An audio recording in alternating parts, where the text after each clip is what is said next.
Evangelio según San Mateo, capítulo 5, dice la Biblia que Jesucristo, viendo la multitud, subió al monte. Entonces, si viendo la multitud subió al monte, aunque nosotros estamos aquí en un panorama edificado, reestructurado, pero estamos en el mismo lugar donde Jesucristo pronunció la bienaventuranza, que son 9 bienaventuranzas.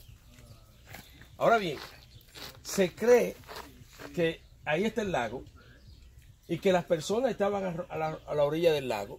Específicamente Cristo no subió aquí arriba.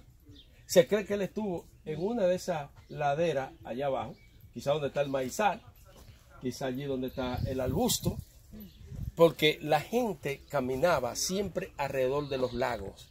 La razón, porque si se montaba en el barco iba del otro lado. A veces hacían casitas, pero en estos casos se hacía para pescar. Si ustedes notan aquí no había ninguna ciudad en este lugar cuando él subió. Quiere decir que era un lugar apartado donde llegaba la multitud. Entonces, viendo el panorama geográfico, no fue aquí donde yo estoy ahora, sino que fue en esa área donde está aquí abajo, a la orilla del mar de Galilea. Pero vámonos entonces al contenido de lo que dice Mateo capítulo 5. Y dice que sentándose abrió su boca y les hablaba diciendo. ¿Cuál es el significado de la acción de Jesús sentarse? Todo el que va a hablar tiene que abrir su boca. Entonces, ¿por qué usa Mateo la expresión abrir la boca? En primer lugar, tenemos que ver el concepto conocido de un maestro. Había muchas formas de enseñar.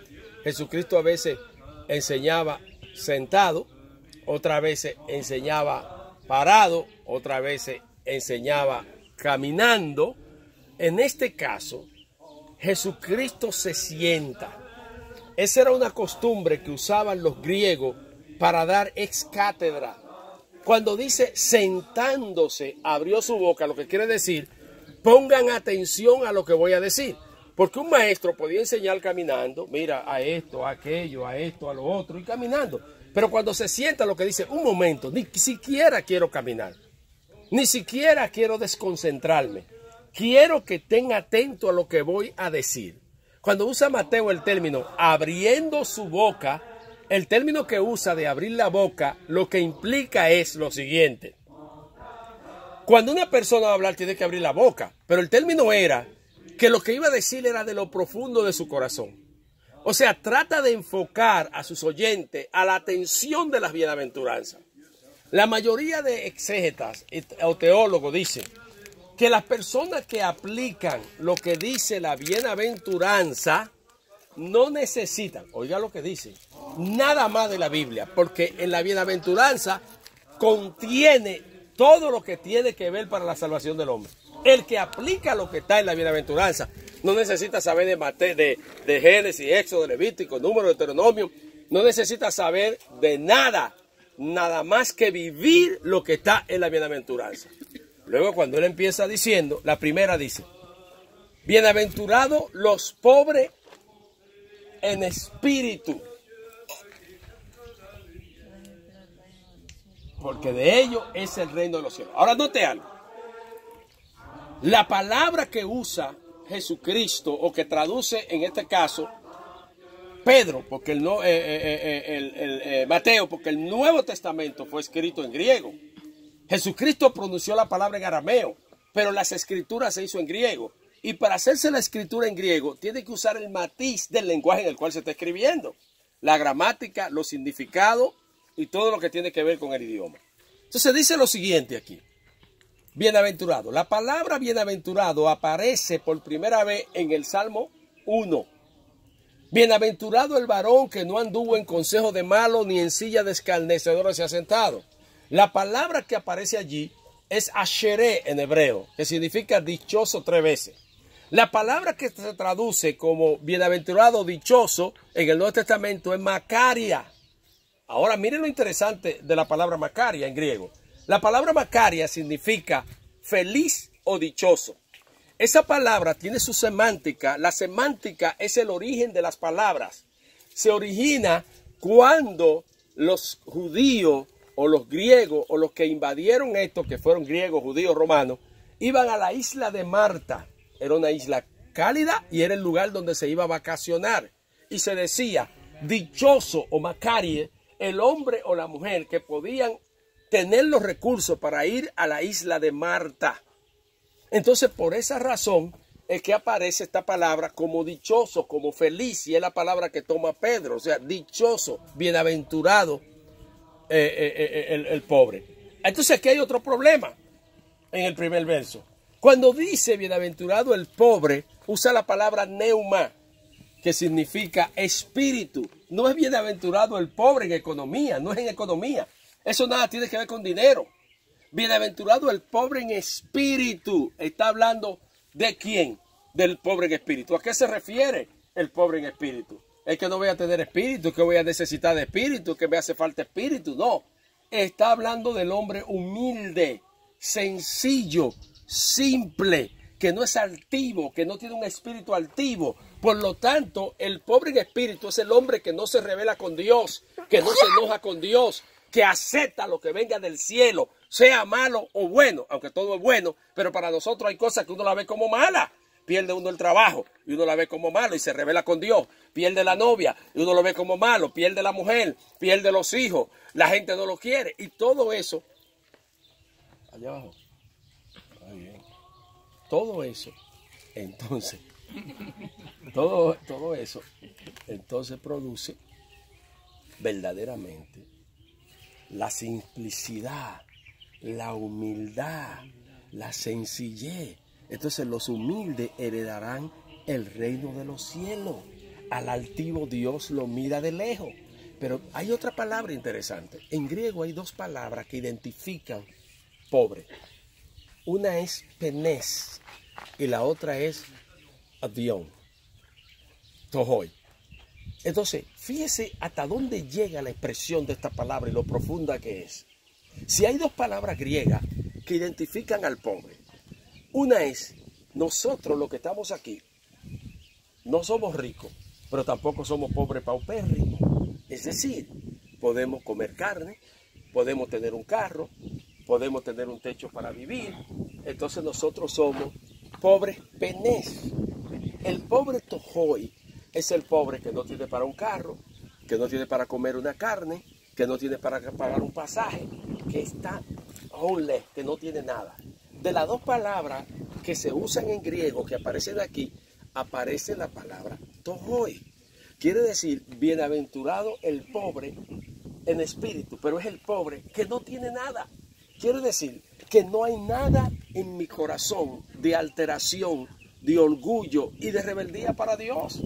Porque, por ejemplo, mire, dice una persona, dice, mira hermano, porque yo soy humilde. No. Nadie tiene que decir que es humilde. Otra gente tiene que decir de ti que es humilde. Mira hermano, porque yo dejé todo para Cristo y ahora ando en este carro todo desbaratado, aunque tengo para comprarme un Cadillac, pero ando en este carro desbaratado porque yo soy humilde. No es ese tipo de apariencia. Es el que aunque usted ande en un Cadillac, tenga una casa de oro, tenga riqueza, su sensibilidad, su espíritu hacia Dios es simple, es tierno, escucha la voz de Dios, acepta su falta, su pecado y sus errores y confiesa su pecado ante Dios.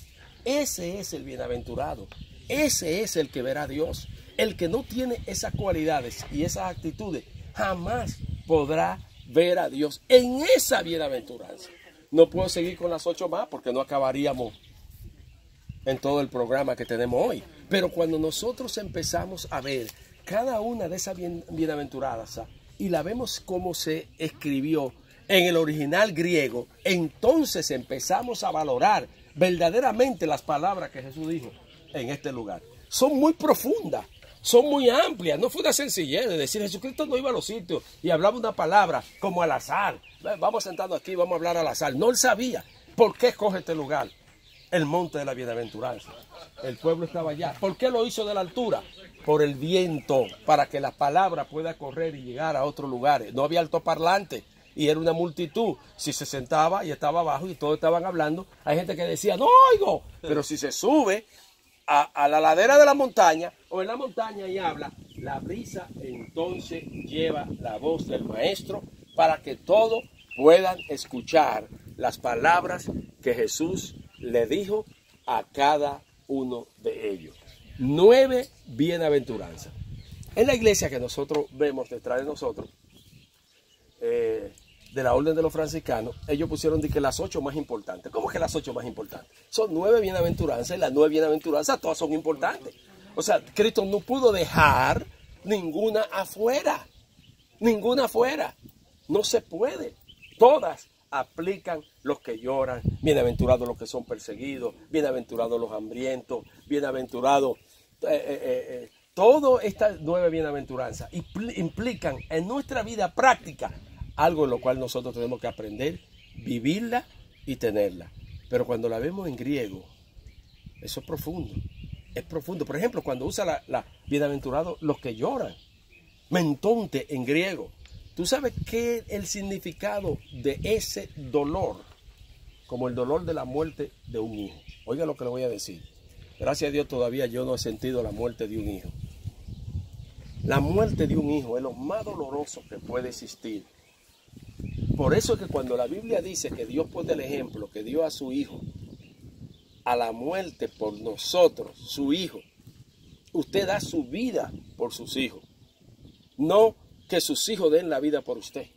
Porque normalmente nosotros tenemos que morir primero que nuestros hijos. Entonces cuando muere un hijo, entonces la expresión que se usa ahí, mentonte, es la misma palabra cuando Jacob rasgó su vestido a la muerte de ¿quién? Que aparentemente creyó que había muerto. De José. Lo lloró en vida, pensando que había muerto, cuando sus hermanos le llevaron la túnica ensangrada y él lloró. Y dice que el dolor fue tan grande cuando él rasgó su vestido. Entonces, bienaventurados los que lloran. Pero lloran ¿por qué? Porque la mujer te dejó, porque perdiste el trabajo, eres bienaventurado, porque tienes una enfermedad, eres bienaventurado, porque te caíste de cabeza y te partiste la cabeza y lloraste, bienaventurado. No. Bienaventurados los que lloran, porque ellos serán llamados hijos de Dios. ¿Pero por qué que debo de llorar? Por el pecado que hay en el mundo, por mi propio pecado y por mi propia maldad. Por eso es que yo soy bienaventurado. Pero debo de llorar como cuando pierdo un hijo. Oye, eso está difícil. Cada una de esas bienaventuranzas tienen tanto significado profundo que vuelvo y repito, cuando vemos la bienaventuranza en cada una de sus expresiones, cada una de sus palabras, no se necesita leer la Biblia más que todo lo que dijo Jesús en el Sermón del Monte. Que no solamente fueron la bienaventuranza, ahí hay 9 bienaventuranzas, pero todo lo que Cristo habló en el Sermón del Monte fue demasiado lo que habló. Ahí se habla de muchas cosas. Muchas gracias. Dios le bendiga. Para los que están en sintonía, estamos en el Sermón del Monte, aquí en Israel. Y aquí vemos el mar de Galilea.